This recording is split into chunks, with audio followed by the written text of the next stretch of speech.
My dear friends, my English pedagogy ওপৰত আনেটি খুবেই important video লৈ আহিছোঁ।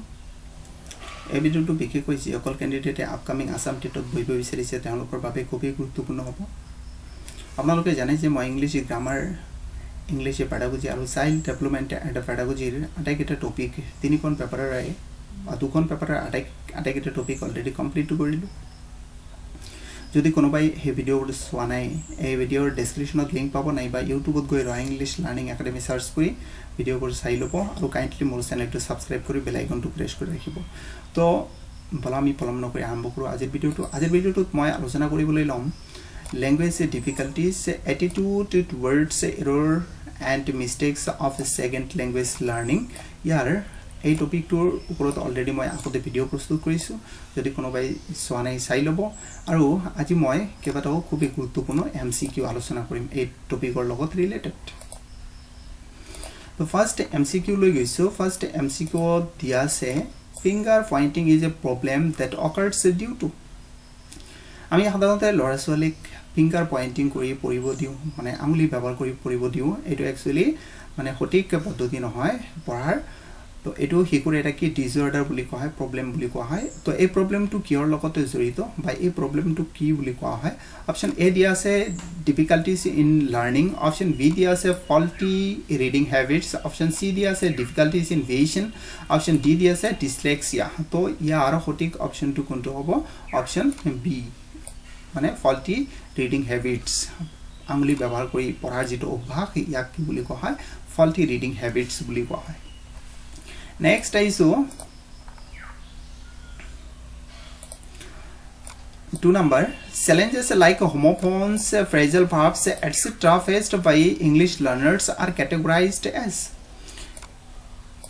ইংৰাজী শিকা শিকাৰুসকলে বা ইংৰাজী শিকা শিক্ষাৰ্থীসকলে সাধাৰণতে কিছুমান প্ৰত্যাহ্বানৰ সন্মুখীন হয়, যেনেকুৱা homophones মানে কেনেকুৱা ধৰণৰ সমস্যা? কিছুমান ইংৰাজীত শব্দ আছে যিবোৰ শব্দৰ মানে উচ্চাৰণ একে কিন্তু বানান বেলেগ আৰু অৰ্থ বেলেগ। তাৰপিছত ফ্ৰেজাল ভাৰ্বছ মানে ভাৰ্ব ফ্ৰেছ। তো এইবোৰ সিহঁতে কি বুজি নাপায় ক'ত কোনটো শব্দ ব্যৱহাৰ কৰিব লাগিব। তো তেনেধৰণৰ শিশুক, এনেধৰণৰ প্ৰত্যাহ্বানৰ সন্মুখীন হোৱা শিশুক আমি কিহৰ লগত সম্পৰ্কিত, কি সমস্যাৰ লগত সম্পৰ্কিত শিশু বুলি ক'ম? বা এনেকুৱা ধৰণৰ শিশু কিহৰ লগত জড়িত? অপশ্যন এ দিয়া আছে spelling related challenges, option B দিয়া আছে vocabulary related challenges, option C দিয়া আছে pronunciation related challenges, option D দিয়া আছে ৰিডিং চেলেঞ্জেছ। তো তেনেকুৱা ধৰণৰ শিশুক আমি, যিবোৰ শিশুৱে শব্দৰ পাৰ্থক্য বুজি নাপায়, ফ্ৰেজ এণ্ড ইডিয়মছ নাইবা ফ্ৰেজাল ভাৰ্বছ সম্পৰ্কে নাইবা গ্ৰুপ ভাৰ্বছ সম্পৰ্কে বুজি নাপায়, তেনেধৰণৰ শিশুক আমি কি বুলি ক'ম?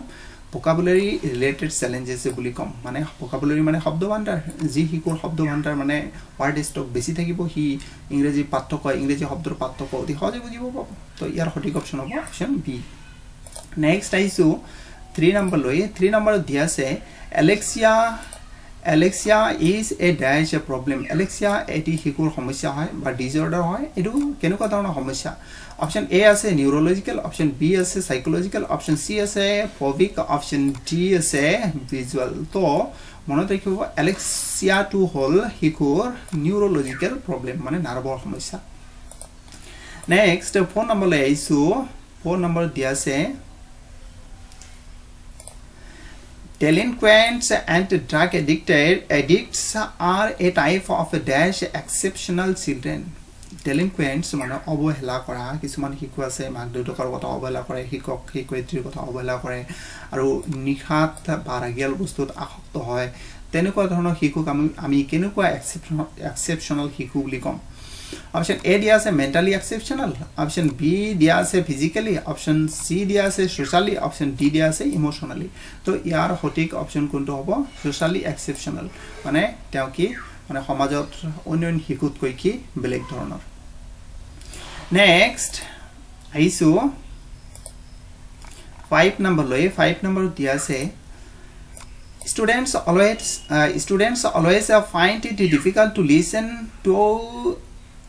to and understand a second language presentation inside or outside their class. This can be developed by সাধাৰণতে দেখা যায় বা ল'ৰা ছোৱালীসকল সদায় দেখা যায় যে সিহঁতে সেকেন্ড ল্যাঙ্গুৱেজ যেতিয়া ব্যৱহাৰ কৰিব যেটো আমাৰ আসামতে সেকেন্ড ল্যাঙ্গুৱেজ ইংৰাজী হয় ইংৰাজী ব্যৱহাৰ কৰাৰ সময়ত সিহঁতে স্কুলৰ বা ক্লাছৰ ভিতৰতে হওক বা বাহিৰতে হওক তেওঁলোকে বুজা আৰু শুনা আৰু বুজাৰ কি এটা সমস্যা সন্মুখীন হয় সেকেন্ড ল্যাঙ্গুৱেজৰ তো এটো আমি কেনেকে সিহঁতক সহায় আগবঢ়াব পাৰি যাৰ বাবে সিহঁতৰ এই সমস্যাটো দূৰ হ'ব তো অপশন এ দিয়া আছে increasing the number of periods for a second language option b dia se practice by using the second language more option c dia se recommending to source another language closer to language 1 option d dia se being taught by only native speakers of second language or language 2 to ami keneke hiyotok help koribo paru yar hotik option to hobo option b by practice by using the second language more ami jetia second language to basically ব্যবহার করিম বা basically practice করিম যেতিয়া আমার হে সমস্যাটো কি হ'ব দূৰ হ'ব বা নাই কি হ'ব next 6 number লৈ আইছো 6 number দিয়া আছে a student has difficulties in applying the learned language এটি শিকুৱে তেওঁ এটি ভাষা জানে কিন্তু তেওঁ কোত ব্যবহাৰ কৰিব লাগে কেনেকে ব্যবহাৰ কৰিব লাগে না জানে for example in word problems মানে তেওঁৰ মানে ওয়াৰ্ডৰ সমস্যা মানে কোনটো ওয়াৰ্ড তেওঁ কোত ব্যবহাৰ কৰিব হেতু তেওঁ সঠিকভাৱে না জানে the student also fails to translate sentences into equations or identify the variations ছাত্র গৰাকীয়ে আকৌ তেওঁ কি কৰিব নোৱাৰে এৰ বাক্য ট্ৰান্সলেচন কৰিব নোৱাৰে বা অনুবাদ কৰিব নোৱাৰে বা শব্দৰ পাৰ্থক্য আইডেন্টিফাই কৰিব নোৱাৰে চিনাক্তকৰণ কৰিব নোৱাৰে a possible situation to this problem could be ইয়াৰ বাবে এটা সঠিক পৰিস্থিতি কি হ'ব পাৰে বা কেনেকে আমি এই সমস্যাটো দূৰ কৰিব পাৰিম অপচন এ দিয়া আছে option a dia se pairing him her in high achievers option b dia se giving carefully designed assignments simple complex option c dia se allowing more time to complete the activity option d dia se giving only simple assignments to boost his her confidence to eti hikhu তেওঁ ভাষা জানে কিন্তু শব্দ বৰকত ব্যবহাৰ কৰিব লাগে হেতু ভালকে না জানে বা কোনো বাক্য তেওঁ কি কৰিব নোৱাৰে ট্ৰান্সলেট কৰিব নোৱাৰে বা শব্দৰ পাৰ্থক্য তেওঁ কি আইডেন্টিফাই কৰিব নোৱাৰে তো তাৰ বাবে এটা সমাধান হল অপচন ইয়াৰ সঠিক অপচন হ'ব option B giving carefully designed assignments simple complex মানে যদি এই শিশুটিক মানে ভালকে সজাগ হৈ ডিজাইন কৰা এটা অ্যাসাইনমেন্ট দিয়া হয় আৰু সহজ সৰল অ্যাসাইনমেন্টৰ পৰা প্ৰথমতে সহজ তাৰ পিছত লাই কঠিন এনেকে যদি এই পদ্ধতি যদি ব্যৱহাৰ কৰা হয় তেন্তে তেওঁৰ এই সমস্যাটো কি হ'ব সমাধান হ'ব নেক্সট 7 নম্বৰ লৈ আইছো 7 নম্বৰ দিয়া আছে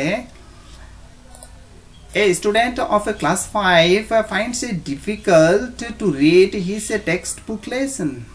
Class 5 or eti hikuwe তেওঁ তাৰ textbook or পাঠ পঢ়িব অসুবিধা পাইছে বা ভালকে পঢ়িব পৰা নাই he is suffering from তেওঁ কিহত ভুগি আছে অপচন দিয়া আছে dyscalculia option b দিয়া আছে dyslexia option c দিয়া আছে anxiety option d দিয়া আছে dysgraphia তো রিডিং প্রবলেম যেটো শিশুৰ যেটো পঢ়াৰ সমস্যা শিশুৰ পঢ়াৰ সমস্যাটো কি বুলি কোৱা হয় ইয়াৰ সঠিক অপচন হ'ব অপচন বি ডিসলেক্সিয়া বুলি কোৱা হয় নেক্সট আইছো 8 নম্বৰ লৈ 8 নম্বৰ দিয়া আছে a student of a class 4 finds it difficult to calculation or to do calculation in simple mathematics he is suffering from class 4 এটি শিশুৱে তেওঁ গণিতৰ সাধাৰণ সমস্যা সমাধান কৰিবলৈ বা হিসাব কৰিবলৈ গণিতৰ এটা হিসাব কৰিবলৈ কি সমস্যা পাইছে তো তেওঁ কেনেকুৱা ধৰণৰ সমস্যাত ভুগি আছে অপশন এ দিয়া আছে ডিসক্যালকুলিয়া অপশন বি দিয়া আছে ডিসলেক্সিয়া অপশন সি দিয়া আছে এংজাইটি আৰু অপশন ডি দিয়া আছে ডিসগ্ৰাফিয়া তো গণিতৰ সমস্যা বা হিসাব নিকাশ কৰা সমস্যা থকা শিশুক কি বুলি কোৱা হয় ইয়াৰ সঠিক অপশন হ'ব অপশন এ ডিসক্যালকুলিয়া বুলি কোৱা হয় Next, 9 number le isu 9 number diya ase a student of a class 6 finds it difficult to write and form words and letters. Class 6 or eti hikhue teo ki koribo para nai teo ki ohobidar honmukhin hoise write and form words mane likhibo ki hoise সমস্যা পাইছে আৰু word গঠন কৰিব সমস্যা পাইছে শব্দৰ মানে আখৰবোৰ ক'ত ব্যৱহাৰ কৰিব লাগে তেওঁ হেতু কি সমস্যা পাইছে বা সঠিকভাৱে কৰিব পৰা নাই তো লিখাৰ সমস্যা বা ওয়াৰ্ড ফৰ্মেশনৰ সমস্যা থকা শিশু কি বুলি কোৱা হয় অপশন এ আছে ডিসক্যালকুলিয়া অপশন বি আছে ডিসলেক্সিয়া অপশন সি আছে এংজাইটি অপশন ডি আছে ডিসগ্ৰাফিয়া তো ইয়াৰ সঠিক অপশনটো হ'ব অপশন ডি ডিসগ্ৰাফিয়া তো কোনো শিশুৱে যদি লিখাৰ সমস্যাত ভোগে বা ওয়াৰ্ড ফৰ্মেশনৰ শব্দ গঠনৰ সমস্যাত ভোগে তেওঁ কি বুলি কোৱা হয় ডিসগ্ৰাফিয়া তো ভোগা শিশু বুলি কোৱা হয় নেক্সট আইছো এবিলাক খুবই important 10 number a student of a class 5 finds it difficult to understand and produce spoken language he is suffering from class 5 or eti hikhue class 5 or eti hikhue ki hoise difficult finds it difficult to understand and produce spoken language teo bujibo class 5 or eti hikhue bujar samosyat bukise aru teo mane bhakatu অন্তৰৰ পৰা প্ৰকাশ কৰিব পৰা নাই তো তেনে ধৰণৰ শিশু কে কেনেকুৱা সমস্যাত ভোগা বা কি ডিসঅৰ্ডাৰ কি সমস্যাত ভোগা শিশু বুলি আমি কম অপশন এ দিয়া আছে ডিসক্যালকুলিয়া অপশন বি দিয়া আছে ডিসলেক্সিয়া অপশন সি দিয়া আছে স্পেচিয়া অর ডিসপেচিয়া অপশন ডি আছে ডিসগ্ৰাফিয়া তো ইয়াৰ সঠিক অপশনটো হ'ব অপশন সি স্পেচিয়া বা ডিসপেচিয়া তো ইয়াই আছিল আজিৰ ভিডিওটো পিছত এটা ভিডিওত লগ পোৱাৰ আশাৰে আজি ভিডিওটো ইয়াতে সামৰণি মাৰিছো ধন্যবাদ